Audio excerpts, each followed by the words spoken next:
92.7 big FM இன் சிவம். இது முழுக்க முழுக்க கதாசிரியரின் கற்பனை கதையே. இதில் வரும் கதாபாத்திரங்கள், பெயர்கள், சம்பவங்கள், ஒலிகள், சிந்தனைகள் அனைத்தும் கற்பனையே.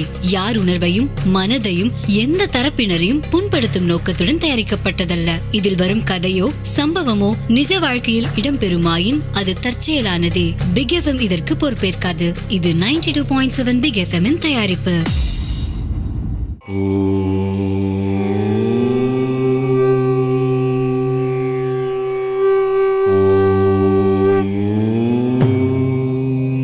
ரகசியங்களில் தலையானது சிதம்பர ரகசியம். உண்மையில் சிதம்பரம் என்ற வார்த்தையிலேயே ஒரு ரகசியம் உள்ளது. அகம்பரம் என்னும் உள்ளும் வெளியும் தான் காலத்தால் திரிந்து சிதம்பரம் என்று ஆனதாகவும் சொல்வார்கள். எது எப்படியோ உள்ளுக்கும் வெளிக்குமான புரிந்து கொள்ள வேண்டிய ஒரு செய்தியோடுதான் சிதம்பரத்தின் நடராஜன் சன்னதி விளங்குகிறது. எல்லா இடங்களிலும் லிங்கமாகிய சிவம் பிரதானமாக இருக்க, இங்கே ஆடும் நடராஜன் பிரதானமாக இருக்கிறார். இதிலேயும் சூட்சமம் உள்ளது. ஆட்டம் என்பது இயக்கம். அந்த இயக்க கர்த்தராக உயிர்களின் உள்வெளி அனைத்திலும் இருப்பது சிவமே. அதாவது இயங்கினாலே அனைத்தும் இருப்பதை உணர முடியும். இயங்காதவரை இருந்தும் இல்லை. உறக்கத்தில் உடல்தான் இயங்குகிறது, மனம் இயங்குவதில்லை. எனவே அது குடிகொண்ட உடல் கூட அப்போது இல்லாததாகிறது. அதே மனது இயங்கும் போது கற்பனையில் இல்லாத பல விஷயங்களை எண்ணி அது இருக்கும் பாவனையை அடைந்து அதற்கேற்ப உடம்பிலும் உளைச்சலை ஏற்படுத்துகிறது. எந்த ஒன்றுமே இயங்குவதில் தான் இருக்கிறது. சிதம்பர நடராஜ சிவம் இந்த உலக உயிர்களுக்கு உரைக்கும் இந்த மறைமுக ரகசிய செய்தி ஒரு பெரிய தியரி.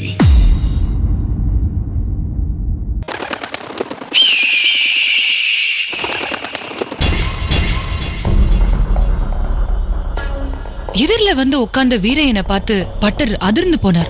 அவர் முன்னாடி அவர் சந்தியாவந்தனம் செய்ய பயன்படுத்தின பஞ்சபாத்திரத்துல தண்ணி நிரம்பி கிடந்தது.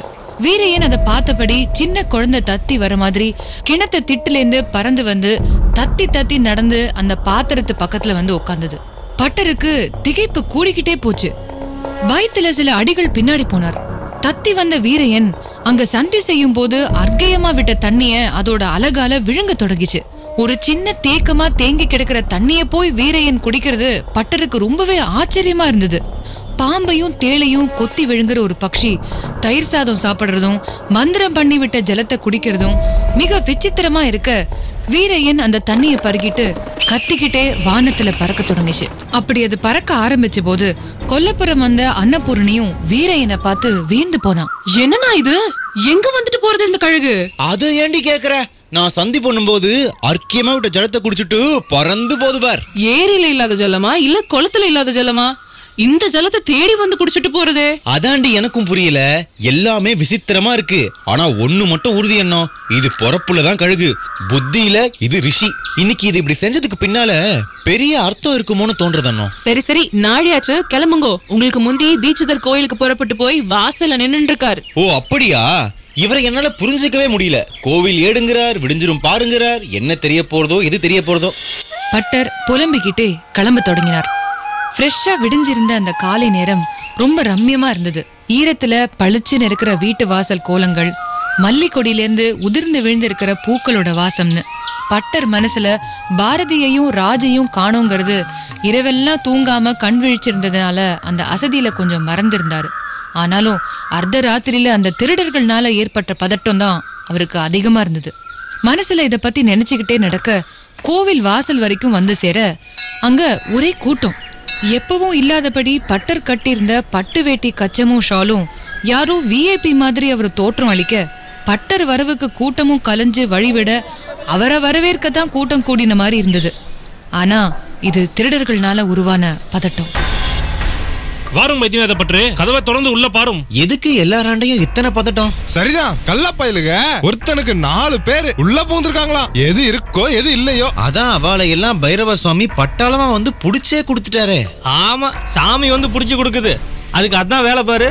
ஏதோ தெருவுல சுத்துற நாய்ங்க புதுமுகமா தெரியறாங்களேன்னு துரத்தி இருக்கோம். உடனே கதை கட்டிருங்க. இப்படி விதவிதமா பேச்சு வர வாட்ச்மேன் வேணு வேக வேகமா கதவை திறக்க ஆரம்பிச்சான். பட்டர் முதல்ல காலை எடுத்து வைக்க நிமிர்ந்த நேர பார்த்தவருக்கு தூக்கி வாரி போட்டது.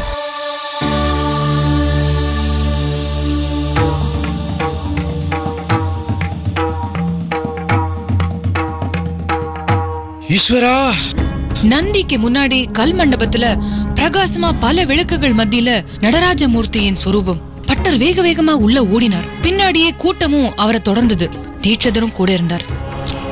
நான் எதிர்பார்த்து நடந்து நடராஜமூர்த்தியை பார்த்து கன்னத்துல போட்டுக்கிட்டு நாலா பக்கமும் பார்த்தார். வெட்ட வெளி, யாரையுமே காணல. யாரையோ எதிர்பார்த்து ஏமாற்றம் அடைஞ்ச மாதிரி இருக்க பட்டர் நடராஜ விக்கிரகத்தை பார்த்து வியந்து போய் நின்னுட்டு இருந்தார். சாமி, என்ன சாமி இது? எங்கிருந்து வந்துச்சு இந்த சிலை? பூவெல்லாம் போட்டிருக்குது, விளக்கெல்லாம் வேற எரியுது. யாரோட வேலையா இருக்கும்? ஒருவேளை களவாணி பசங்க வேலையா இருக்குமோ?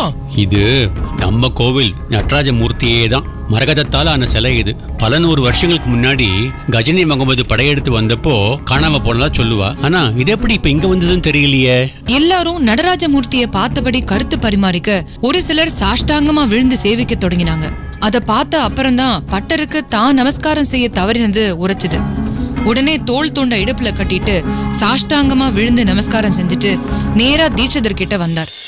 சுவாமி, சொல்லு வைத்தி, இதான் நீங்க பீடிக்க போட்ட விஷயமா? என்ன கேட்டா? கோவில்ல கிடைச்ச ஏட்டுக்கட்டுகள்ல இருந்த பாட்டோட பொருளை ஞாபகப்படுத்தி பாரு. எனக்கு நினைவில்ல, நீங்களே சொல்லிடும். இந்த சுவாமி இங்க எப்படி? எல்லாம் அந்த திருட்டு பயல்களோட வேலையா? நீ இன்னும் தப்பாவே பேசுற. வேற எப்படி பேசுறது? என் பொண்ணை பத்தி தான் ஏதோ தெரிய போறதுன்னு நினைச்சுட்டே வந்தேன். ஆனா அவ ஓடி போயிட்டாங்கிறது தான் உண்மை போல இருக்கு. பட்டரும் தீட்சிதரும் இப்படி பேசிக்கிட்டு இருக்க எல்லோரோட கவனமும் நடராஜமூர்த்தி மேல இருக்க கோவில் கோபுர வாசல் வழியா 2 பேர் வேக வேகமா வெளியேறிட்டு இருந்தாங்க. அதை யாருமே பார்க்கல, தீட்சிதரை தவிர. அது வேற யாரும் இல்ல, ராஜும் பாரதியும். ஊருக்குள்ள செய்தி காட்டுத்தீயா பரவிக்கிட்டு இருந்தது. கோயில்ல நடராஜமூர்த்தி பிரசன்னமாயிருக்கார். மரகத கல்லால் ஆன நடராஜமூர்த்தி. பல 100 வருஷத்துக்கு முந்தி காணாம போன சிலையம். கொஞ்ச நேரத்திலேயே ஜனக்கூட்டமும் திரண்டு வர ஆரம்பிச்சிருந்தது. 16 தெருதான் மொத்தம் மரகதலிங்கபுரமே. அதுல புழுதி பறக்க மக்கள் ஓட்டமும் கோவிலுக்கு. அன்னபூரணியும் விஷயம் தெரிஞ்சு கோவிலுக்கு புறப்பட்டு கதவை பூட்டிட்டு இருந்தா. அப்போ, அம்மா பாரதி, எங்கடி போயிட்ட? உன்னை காணாம ராத்திரி எல்லாம் நாங்க பட்ட பாடு இருக்கே. அன்னபூரணி பாரதியோட தோளை பிடிச்சு உலுக்கினா. எங்கேயும் நான் போகலமா, உள்று வா, எல்லாத்தையும் சொல்றேன். 2 பேரும் வீட்டை திறந்து உள்ள போனாங்க.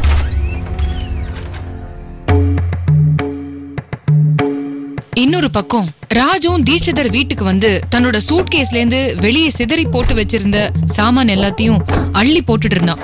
நிமிர்ந்து எதிரில பார்த்தா தீட்சிதர். அவரை பார்த்ததும் திடுக்குன்னு இருந்தது ராஜுக்கு. அவரோ சிரிச்சுக்கிட்டே உள்ள வந்து கைய பவ்யமா கூப்பி அவனை நமஸ்கரிச்சார். சார், என்ன சார் இது? நமஸ்காரம் பண்றேன்ப்பா. எங்க ஊரோட பொக்கிஷத்தையே கண்டுபிடிச்சு கொடுத்துருக்க. இதுக்காக நான் உனக்கு நமஸ்காரம் பண்ணலனா எப்படி? சார், உங்களுக்கு எப்படி? அதுவா இப்ப முக்கியம். ஆமா, எங்க கிளம்பிட்ட? பதில் சொல்லாம தலை அசைச்சான். ஊருக்கா? இப்ப பஸ் இல்லையே. பஸ் எப்போ வரும்னு சொல்ல முடியுமாங்க? அது வரும்போது வரும். ஆனா நீ ஏன் இப்படி ஓட பாக்குற?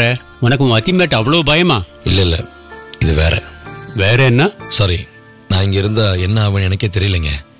இந்த ஊரே ஒரே விசித்திரமா இருக்கு.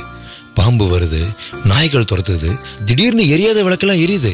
Totally everything seems to be a magic. I don't understand. அப்படி இருக்கும்போது புரிஞ்சுக்க முடிஞ்சா விஞ்ஞானம், முடியல என்ன அது பரஞானம். அதை விட பாரதிக்கு என்ன பதில் சொல்ல போற? அவரோட இந்த கேள்வி அவனை கட்டி போட்ட மாதிரி இருந்தது. புத்திசாலித்தனமா யாரும் பார்க்காதபடி 2 பேரும் கோவில்ல இருந்து வெளில ஓடி போயிட்டீங்க. ஊருக்கு தெரிய வேணாமேன்னு நானும் கண்டுக்கல. இந்த நிமிஷம் வரலையும் இந்த ரகசியம் தெரிஞ்ச ஒரே நபர் நான் தான். இதனால எதனா ஆயிடுமோ நீ கவலைப்பட வேண்டாம். இருந்தாலும் நீ இப்படி பயந்து போய் ஓட நினைக்கிறது கொஞ்சம் கூட நன்னா இல்ல. தீட்சிதர் கேலியான குரல்ல சொன்ன மாதிரி ராஜுக்கு தோண அவரை ஒரு விதமா பார்த்தான்.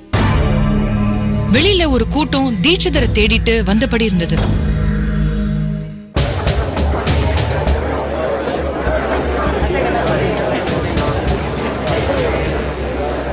மரகதலிங்கபுரமே திரண்டு வரத தீட்சிதர் பார்த்தார். ராஜ்நாராயணா, சேத்தேரு, அங்க ஊரே திரண்டு வந்தபடி இருக்க, என்னன்னு பாத்துடுறேன்.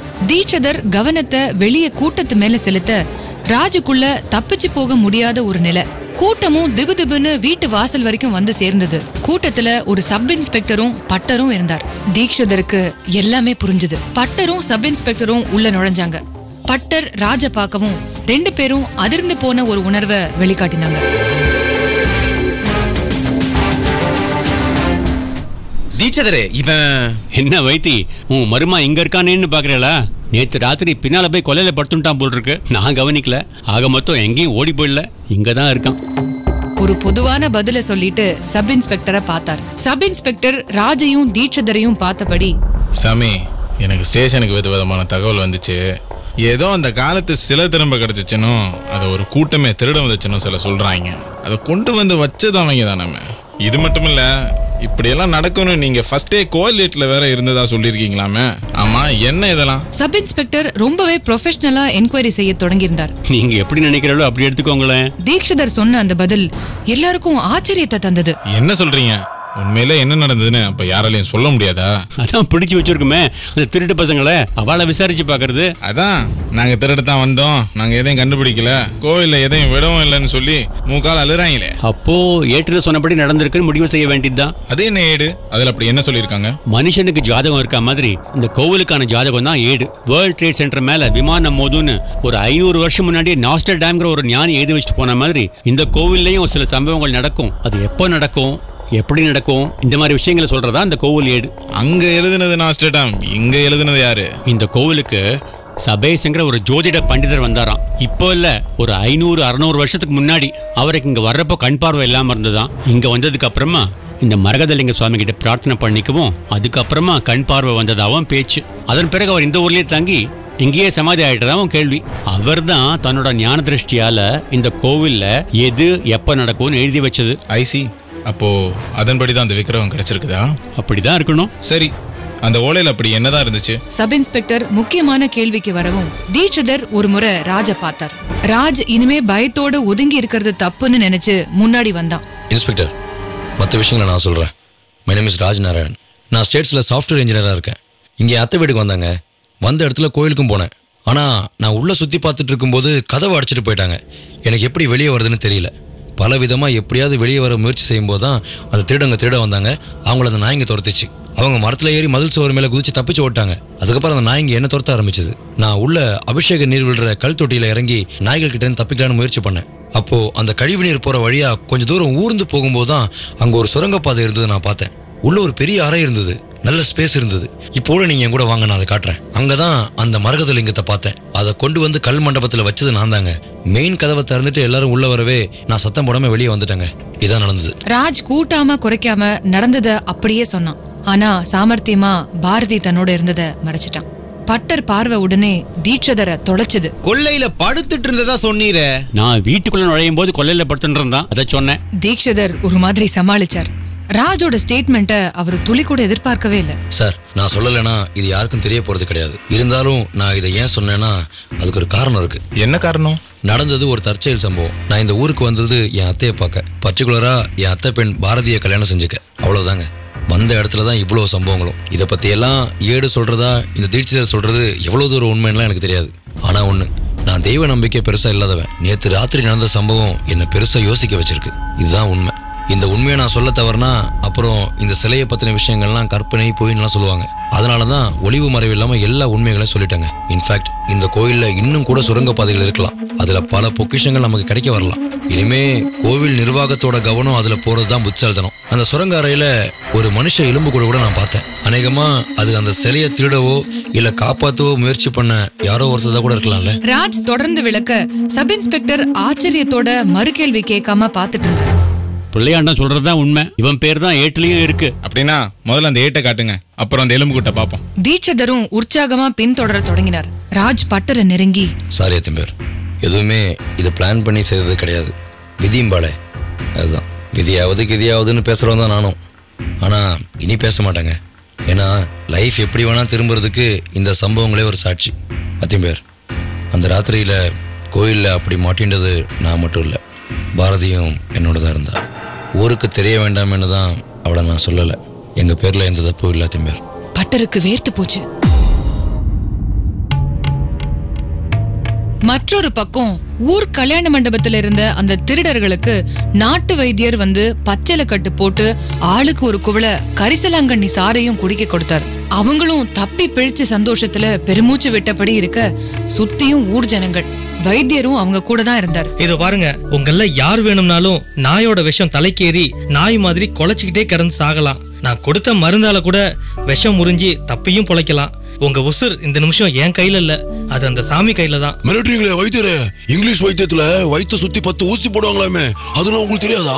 இந்த ஊசி மருந்தெல்லாம் நான் இருக்கிற வரைக்கும் இந்த ஊர்ல நுழையவே முடியாது. என் வைத்தியத்துக்கு முன்னால அதெல்லாம் சும்மா. இருந்தாலும் வைத்தியத்துக்கெல்லாம் வைத்தியம் பாக்குறவனான அந்த சாமி இருக்கும்போது நான் ஒன்னும் சொல்றதுக்கு இல்ல. அதுதானே நாய் ரூபத்துல வந்து உங்களை தடுத்துச்சு. அதனால அந்த சாமியை கும்பிட்டுக்கங்க. கோபுரத்தை பார்த்து கைய நீட்டினார். அவர்களும் கைய கூப்பினாங்க.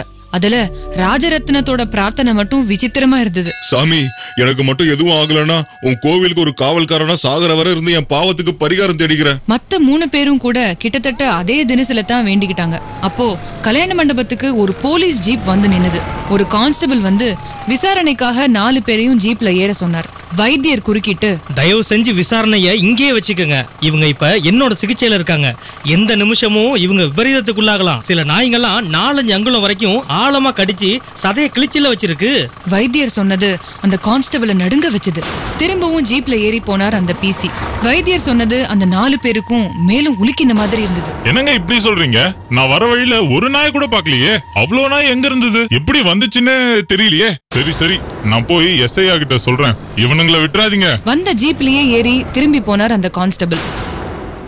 ஆனா வைத்தியர் சொன்னது அந்த 4 திருடர்களையும் உலுக்கி போட்டுடுச்சு. வைத்தியரே, நான் இங்க அவ்வளவு மோசமானதா? அதானே. வைத்தியர் முகத்துல சிரிப்பு. கோவிலுக்குள்ள ராஜ், போலீஸ் கூட்டம், ஊர் ஜனங்க கூட்டம், பட்டர் மற்றும் தீட்சிதர் இவங்க எல்லாருமே கோவில் கல் தொட்டி வரைக்கும் வந்து சேர்ந்திருந்தாங்க. எஸ்ஐயும் ராஜும் உள்ள இறங்கினாங்க. அபிஷேக நீர் ஓடுற பாதை ஒரு பாதாள சாக்கடை மாதிரி ஒரு சுரங்க வழி கணக்கா ஈரத்தோட நீண்டு இருந்தது. இன்ஸ்பெக்டர், இங்க வழக்குற மாதிரி கொஞ்சம் பார்த்து வாங்க.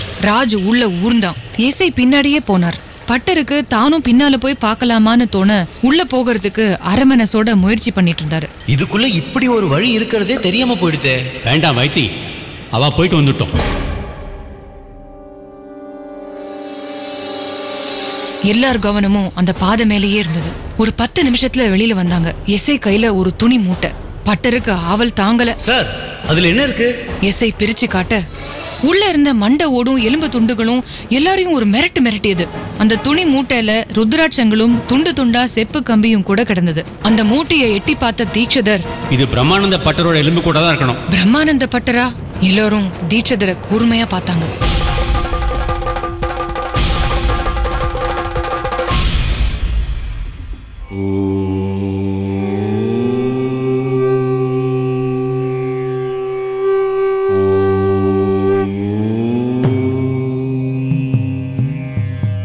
வீர தீரமான செயலை பராக்கிரமம் என்போம். இந்த பராக்கிரமங்களில் சிவ பராக்கிரமம் என்றும் ஒன்று உண்டு. சிவ பராக்கிரமத்துக்கு இணை எதுவும் இல்லை.